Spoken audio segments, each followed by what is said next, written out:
Salamat sa mapagpalang pagmamahal.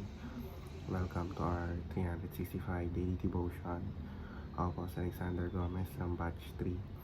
At ang topic pang tatalakay natin ngayon ay pinalo ba talaga ni Moses si Jesus? Ngayon po ating Bible verse ay tungkol sa 1 Corinthians chapter 10 verse 4. At buksan po natin ang ating puso at isip sa mga nakasalita ng Diyos. Sinasabi dito na, "For I do not want you to be ignorant of the fact, brothers and sisters, that our ancestors were all under the cloud, and that they all passed through the sea. They were all baptized into Moses in the cloud and in the sea. They all ate the same spiritual food, and drank the same spiritual drink, for they drank from the spiritual rock that accompanied them, and that rock was Christ. Nevertheless, God was not pleased with most of them. Their bodies were scattered in the wilderness." Teaching number 1, Jesus is the rock. Ang pagtukoy kay Jesus bilang rock ay nakakulugang siya ang matibay na pundasyon ng pananampalataya. Tulad ng bato sa kaysaysayan ng Israel na pinanggalingan ng tubig sa ilang, si Kristo ang pinagmumula ng buhay, lakas at kaligtasan ng tao.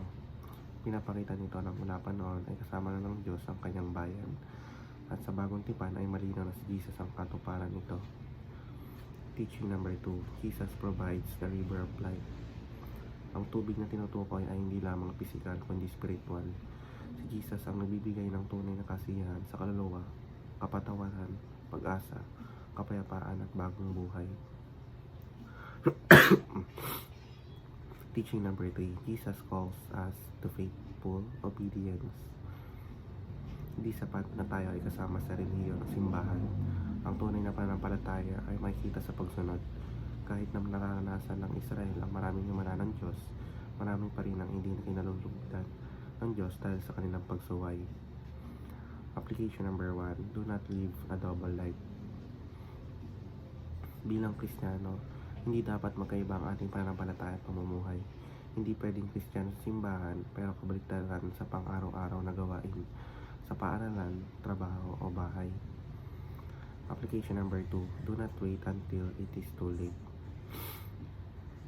Maraming Israelita ang nakaranas sa biyaya ng Diyos ngunit hindi nagbago, kaya huli na lang dumating ang parusa. Ang aral para sa atin, habang may pagkakataon, magsisi at magbago. Huwag pagpaliban ng pagsunod sa Diyos dahil hindi natin alam kung kailan matatapos ang pagkakataon.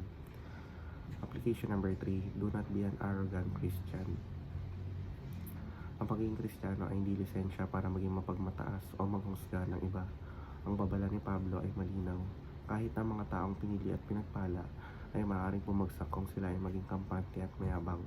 Ang tunay na Kristiyano ay mapagkumbaba, masunurin at patuloy na nagpapasuri sa Diyos. Ngayon lamang po ang aking devotions. Maraming salamat.